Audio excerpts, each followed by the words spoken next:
इस बीच कई दिनों से हो रही भयंकर बारिश की वजह से अमेरिका का फ्लोरिडा बेहाल हो गया। पिछले 24 घंटों में वहां 12 इंच से ज्यादा बारिश हुई है। अमेरिका के मौसम विभाग के मुताबिक इस तरह की बारिश वहां 1000 साल में एक बार होती है, जिससे फ्लोरिडा के ज्यादातर इलाके पानी में डूब गए।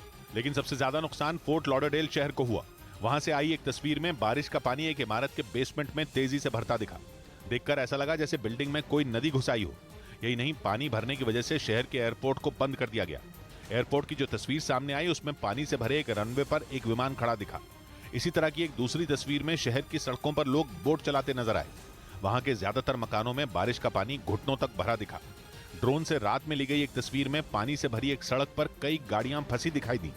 उधर अमेरिका के टेक्सास में एक डेयरी फार्म में धमाके के बाद लगी भयंकर आग में झुलसकर 18,000 गायों की मौत हो गई। अमेरिका के इतिहास में किसी हादसे में एक साथ जानवरों के मरने की सबसे बड़ी घटना है, जिसकी वजह से टेक्सास के इस डेयरी फार्म में कोहराम मच गया।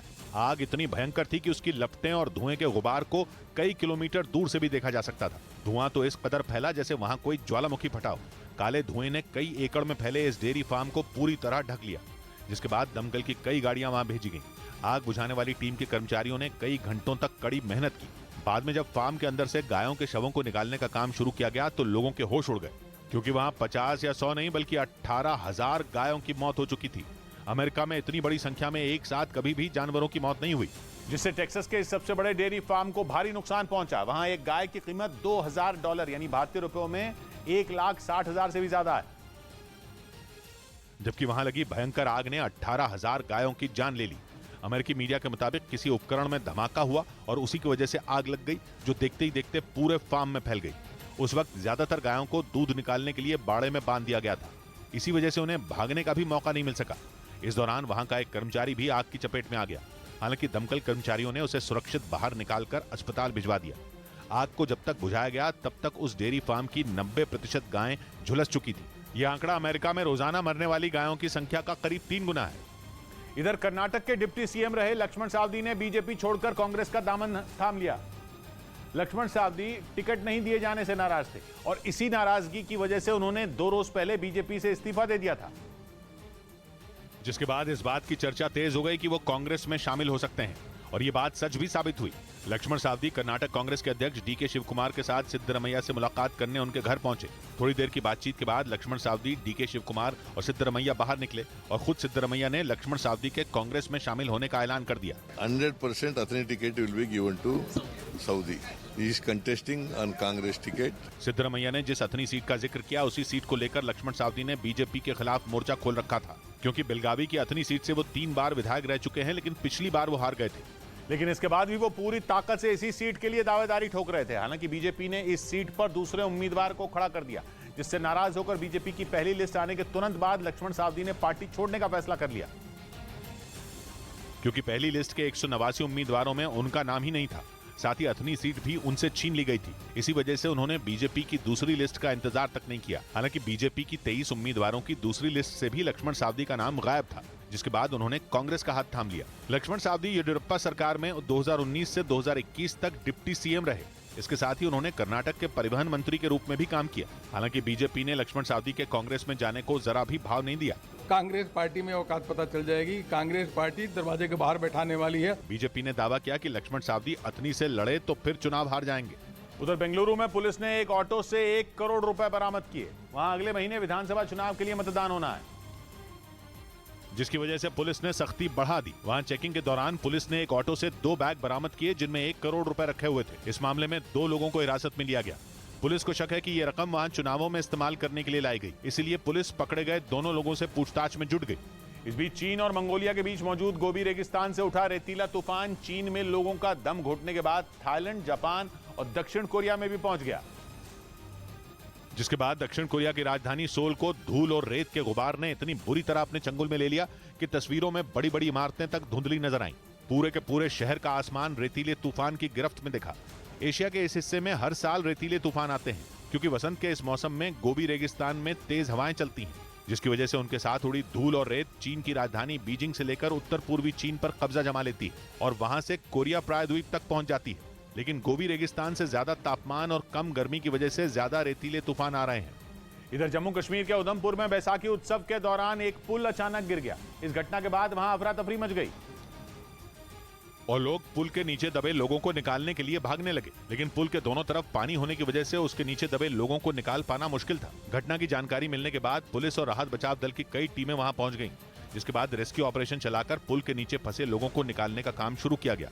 इस हादसे में 80 लोगों को मामूली चोटें आईं, जबकि करीब 25 लोग गंभीर रूप से घायल हो गए, जिन्हें अस्पताल में भर्ती कराया गया। इस बीच डॉक्टर भीमराव अंबेडकर की जयंती पर प्रधानमंत्री नरेंद्र मोदी ने उन्हें श्रद्धांजलि दी। संसद परिसर में उनकी 133वीं जयंती पर कार्यक्रम रखा गया, जिसमें राष्ट्रपति, प्रधानमंत्री और कांग्रेस नेता सोनिया गांधी समेत कई नेताओं ने हिस्सा लिया। उन्होंने इस दौरान डॉक्टर भीमराव अंबेडकर की तस्वीर पर फूल चढ़ाकर उन्हें नमन किया। वहीं गृह मंत्री अमित शाह ने पश्चिम बंगाल के बीरभूम में डॉक्टर भीमराव अंबेडकर को श्रद्धांजलि दी। उधर तेलंगाना के मुख्यमंत्री ने डॉक्टर भीमराव अंबेडकर की जयंती के मौके पर हैदराबाद में उनकी 125 फीट ऊंची प्रतिमा का अनावरण किया। और इस मौके पर मुख्यमंत्री के चंद्रशेखर राव के साथ वहां डॉक्टर भीमराव अंबेडकर के पोते और वंचित बहुजन आघाड़ी पार्टी के अध्यक्ष प्रकाश अंबेडकर भी मौजूद रहे। प्रतिमा के अनावरण के बाद उस पर हेलीकॉप्टर से फूलों की बारिश की गई। इस बीच खबर है कि समुद्र का जलस्तर बढ़ने की वजह से चीन तेजी से डूब रहा है। वैज्ञानिकों के मुताबिक पिछले साल वहां के तटों के पास समुद्र का जलस्तर काफी तेजी से बढ़ा, जो कि पूरी दुनिया में समुद्र का स्तर बढ़ने की रफ्तार से भी ज्यादा तेजी से बढ़ा। इसीलिए चीन पर डूबने का खतरा मंडराने लगा है। पिछले काफी समय से वैज्ञानिक चेतावनी देते आ रहे हैं कि पृथ्वी पर समुद्र का जलस्तर बढ़ रहा है, जिससे छोटे छोटे द्वीपों और कई देशों पर आफत आ सकती है और वो डूब सकते हैं। चीन के प्राकृतिक संसाधन मंत्रालय के मुताबिक 1980 में पहली बार मापे जाने के बाद से जलस्तर हर साल औसतन 3.5 मिलीमीटर बढ़ा, लेकिन पिछले साल यानी 2022 में समुद्र का स्तर 1993 से 2011 के औसत से भी 94 मिलीमीटर ज्यादा बढ़ गया। इसलिए समुद्र के किनारे बसे चीन के कई शहर डूब सकते हैं। तो वहीं पिछले साल खुद चीन ने समुद्र का पानी बढ़ने के पीछे ग्लेशियर पिघलने को बड़ी वजह माना था और इसके लिए ग्लोबल वार्मिंग को जिम्मेदार ठहराया था और ये माना था कि इन्हीं कारणों से चीन के समुद्र तटों के पास वाले इलाकों में बाढ़ के हालात बन गए। चीन के इन शहरों पर डूबने का खतरा मंडराने लगा है। वहीं नासा ने भी कुछ दिनों पहले समुद्र के बढ़ते जलस्तर पर एक रिपोर्ट जारी की थी, जिसमें बताया गया था कि पूरी दुनिया में समुद्र का स्तर केवल 30 साल में 9 सेंटीमीटर से ज्यादा बढ़ गया है। लेकिन चीन में जिस तेजी से समुद्र का पानी बढ़ रहा है वो इससे कहीं ज्यादा है। मतलब साफ है कि अन्य देशों के मुकाबले चीन पर समुद्र में डूबने का खतरा ज्यादा है। माना यह जा रहा है कि चीन कुदरत के साथ खिलवाड़ करने में लगा है, जिसका खमियाजा वहां के लोगों को उठाना पड़ रहा है। इधर दिल्ली के रोहिणी इलाके में आवारा कुत्तों ने एक 6 साल की बच्ची पर हमला कर दिया। इस घटना का सीसीटीवी वीडियो भी सामने आया, जिसमें कुत्तों का झुंड उस बच्ची के पीछे दौड़ता नजर आया। इस दौरान एक कुत्ता पीछे से उस पर झपट पड़ा, जिसके बाद वो बच्ची सड़क पर गिर गई। हालांकि उसकी आवाज सुनकर वहां मौजूद एक सिक्योरिटी गार्ड ने उन कुत्तों को खदेड़ दिया। जो सुरक्षाकर्मी लगा हुआ है वो समय पर ना होता तो शायद एक बड़ा हादसा हो सकता था। इलाके के लोगों का आरोप है कि कई बार शिकायत करने के बावजूद प्रशासन आवारा कुत्तों को लेकर कोई कार्रवाई नहीं कर रहा। उधर मुंबई के पास विरार में करंट लगने से 2 लोगों की मौत हो गई। हादसा डॉक्टर भीमराव अंबेडकर की जयंती के मौके पर आयोजित रैली में इस्तेमाल किए गए एक रथ पर हुआ, क्योंकि रैली के बाद कुछ लोग उस रथ को धकेलते हुए ले जा रहे थे, लेकिन इसी दौरान रथ के ऊपर लगा झंडा बिजली के एक ट्रांसफार्मर से टकरा गया। गाड़ी लोहे की थी, झंडा भी स्टील का था। बिजली का जोरदार झटका लगने से 2 लोगों की वहीं मौत हो गई, जबकि 7 लोग घायल हो गए। सूचना मिलने पर पहुंची पुलिस की टीम ने घायलों को इलाज के लिए अस्पताल भेज दिया। इस बीच यूरेशियन टाइम्स नाम की वेबसाइट ने दावा किया कि रूस में हथियार बनाने के लिए लोग कम पड़ गए। मजदूरों की कमी की वजह से हथियार बनाने वाली कंपनियों में उत्पादन घट गया और नए हथियारों का निर्माण तो दूर, यूक्रेन के साथ युद्ध में इस्तेमाल हो रहे पुराने हथियारों और सैन्य वाहनों की मरम्मत तक नहीं हो पा रही। यूरेशियन टाइम्स में छपी रिपोर्ट के मुताबिक रूस के श्रम मंत्रालय ने स्वीकार किया कि वहां के रक्षा उद्योग में 20,000 मजदूरों की कमी है।